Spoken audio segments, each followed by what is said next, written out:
Hello ချစ်တော်ကတို့ရေမင်္ဂလာပါနော်ဒီမှာဒီဇိုင်းအသေးအစင်တစ်ကလေးထွက်လို့မိတ်ဆက်ပေးတာပါဒီဒီဇိုင်းလေးကတော့သူကလဲဝိုင်းလေးရှစ်ကွဲလေးဖြစ်သွားပါမယ်ရှစ်ကွဲလေးမို့လို့နိုးတိုင်းမိတွေအတွက်လည်းအရင်အဆင်ပြေစေပါတယ်နော်သူ့မှာထပ်ပေးထားတဲ့ကြက်သီးလေးကလည်း share ပဲနော်ဒါလူငယ်ဆိုင်တဲ့ဒီဇိုင်းလေးမို့လို့လူငယ်ကြိုက်လေးတွေအတွက်လည်းအရင်အဆင်ပြေစေပါတယ်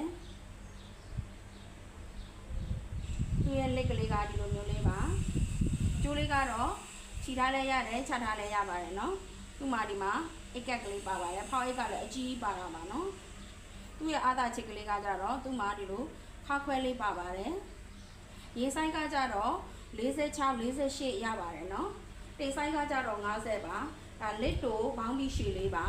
ဘောင်းဘီလေးပါဝါဆိုင်က15ပါတိတ်ဆိုင်က50ပါမာယူမယ်ဆို Viber 964939မှာမာယူလို့ရပါတယ်ရန်ကုန်မြို့တွင်သာအယောင်ငွေချေရပါတယ်ရှင်